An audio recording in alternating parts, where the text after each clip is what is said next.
GR. Number 249616. October 11, 2021.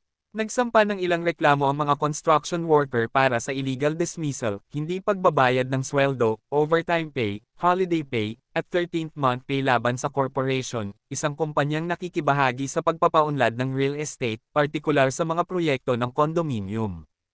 Sinabi nila na kinuha sila ng kumpanya sa iba't ibang petsa bilang mga construction worker, partikular na bilang foreman, mason, karpintero, steelman, painter, helper, at laborer, sa pamamagitan ng M Construction, isang labor-only contractor na nagbayad sa kanila ng mas mababa sa minimum rate.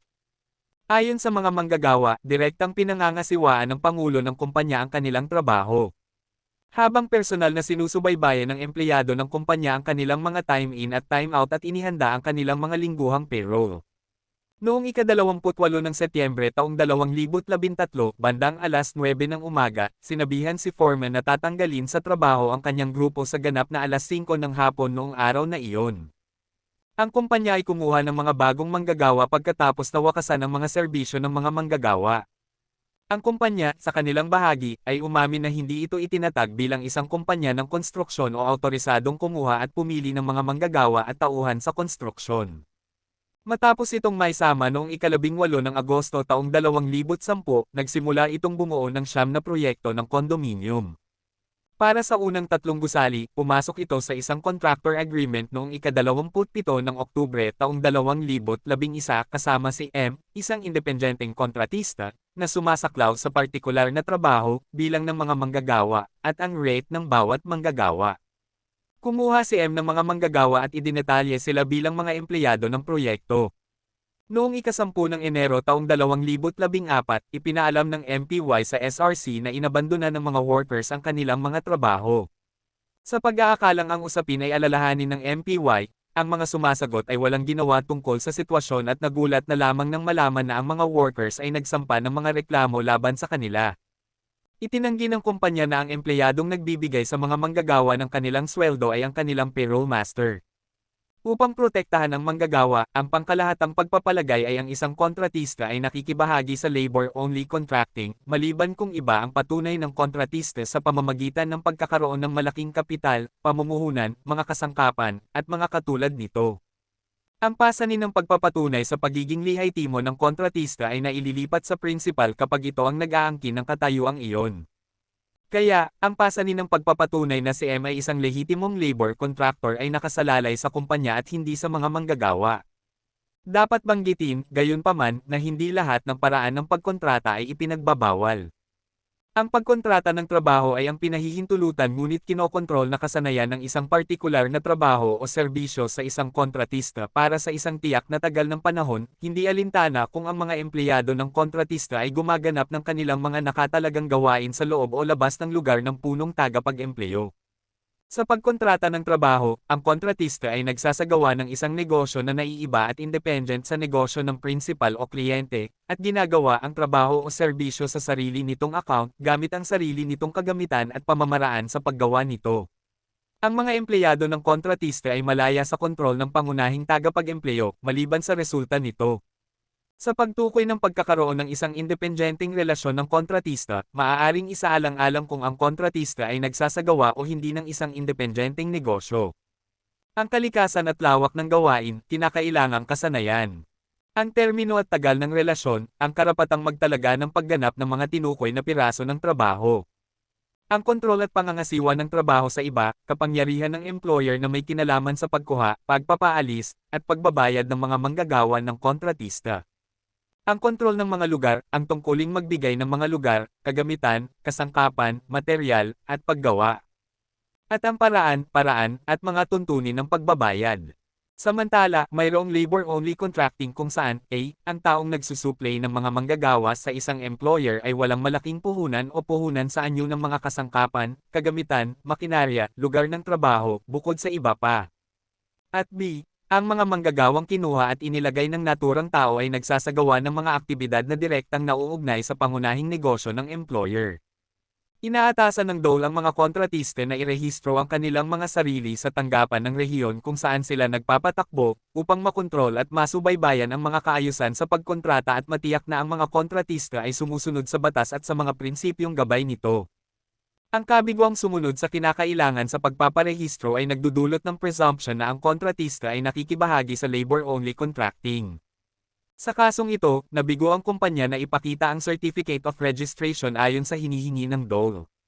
Habang ang isang sertipiko ng pagpaparehistro ay hindi kapani-paniwalang katibayan ng lehitimong katayuan ng kontratista, ang katotohanan ng pagpaparehistro ay pumipigil sa legal na pag-aakala na isang labor-only na kontratista ang contractor. Dahil walang sertipiko ng pagpaparehistro bilang kinakailangan sa kasong ito, tumataas ang pagpapalagay na si M ay nakikibahagi sa labor-only contracting.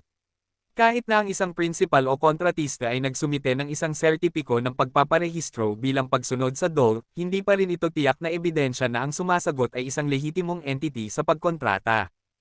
Ang pagsunod sa iniaatas sa pagpaparehistro ay nagbubunga lamang ng isang hindi mapag-aalinlangan ng pagpapalagay na ang entidad ay isang lehitimong kontratista sa paggawa na maaaring pabulaanan ng iba pang ebidensya.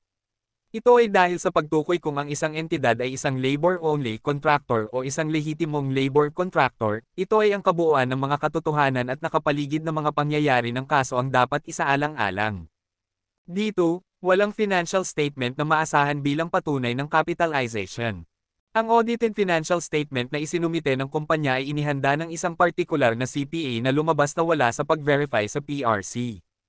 Dito, sinabi lamang ng mga sumasagot na sa pag-aakalang hindi ito inihanda ng isang CPA, hindi nangangahulugang ginagawang mali ang mga numero at kakayahan sa pananalapi na nakasaad doon. Ang ganitong paliwanag ay malinaw na pansarili. Ang isa pa ay ang liham ng LTO Region 7 na isinaad ng NLRC bilang batayan nito sa paghahanap na may malaking capitalization ang kumpanya. Ang liham mula kay Assistant Chief, LTO Operations Division Engineer ay nagsasaad ng mga sasakyang demotor na binubuo ng 5 truck at 5 motorsiklo na nakarehistro sa mga pangalan ni M. Bagamat maaaring totoo na ito ay nagmamay-ari ng mga truck, hindi ito ipinakita na may aktwal at direktang ginamit ng kontratista sa pagkumpleto ng trabaho o serbisyong kinontrata. Kaya hindi nito natutugunan ang pangangailangan na ang kagamitan ay gagamitin sa pagganap ng partikular na trabahong kinontrata. Kung maaalala, ang malaking kapital o pamumuhunan ay tinukoy bilang mga stock ng kapital at nakasubscribe na capitalization sa kaso ng mga korporasyon, kasangkapan, kagamitan, makinarya at lugar ng trabaho, aktwal at direktang ginagamit ng kontratista o subcontractor sa pagganap o pagkumpleto ng trabaho o serbisyo na kinontrata. Ang mga naturang asset ay dapat ipakita bilang mga pamumuhunan na may kaugnayan sa trabaho o serbisyong gagawin. Sa karamihan, ang mga sasakyang nakarehistro sa LTO sa ilalim ng mga pangalan ng kumpanya ay nagpapakita lamang na ito ay nakikibahagi sa negosyo ng truck. Ito ay naaayon sa liham kung saan idineklara nito na si M ay nakikibahagi sa pagbibigay ng mga quarry materials tulad ng buhangin at graba. At ito ay miyembro ng Visayas Truckers, Equipment at Quarry Operators. Tulad ng para sa mga tool at materyales na aktwal na ginagamit ng mga workers, ang mga ito ay ibinigay ng kumpanya na naaayon sa mga probisyon ng kasunduan sa kontratista. Ang korte ay nanindigan na ang katangian ng negosyo, kung bilang labor-only contractor o bilang isang job contractor, ay dapat matukoy ng pamantayang itinakda ng batas at ang mga partido ay hindi maaaring magdikta sa pamamagitan lamang ng unilateral na deklarasyon sa isang kontrata ang karakter ng kanilang negosyo. Kaya, mali na umasa sa mga kontrata dahil ang mga probisyon dito ay hindi ang tanging salik sa pagtukoy sa tunay na katangian ng relasyon sa pagitan ng prinsipal, kontratista, at mga empleyado. Sa pag-alam na si M ay isang labor-only contractor, ang mga manggagawa ay itinuturing na mga regular na empleyado ng kumpanya. Bilang employer, dapat ay sumunod ito sa substantive at procedural due process sa pagpapaalis sa mga empleyado nito. Dapat ay may makatarungan at awtorisadong mga dahilan para sa pagpapaalis tulad ng itinatadana sa ilalim ng Artikulo 297, 298 at 299 ng Kodigo sa Paggawa. At ang twin notice at pagdinig ay dapat na masunod. Ang mga empleyado na hindi makatarungang tinanggal sa trabaho ay may karapatan na maibalik ng hindi nawawala ang mga karapatan sa seniority at iba pang mga pribilehiyo, buong back wages, kasama ang mga allowance, at sa iba pang mga benepisyo o katumbas ng pera. Kapag hindi na pwede ang muling pagbabalik sa trabaho, maaaring igawad ang separation pay bilang alternatibo. Ang kumpanya ng konstruksyon ay iniutos na ibalik ang mga manggagawa sa kanilang mga dating posisyon nang hindi nawawala ang mga karapatan at pribilehiyo ng seniority, at bayaran sila ng back wages, wage differentials, service incentive leave pay sa kabuoang halaga na 12,777,095.20.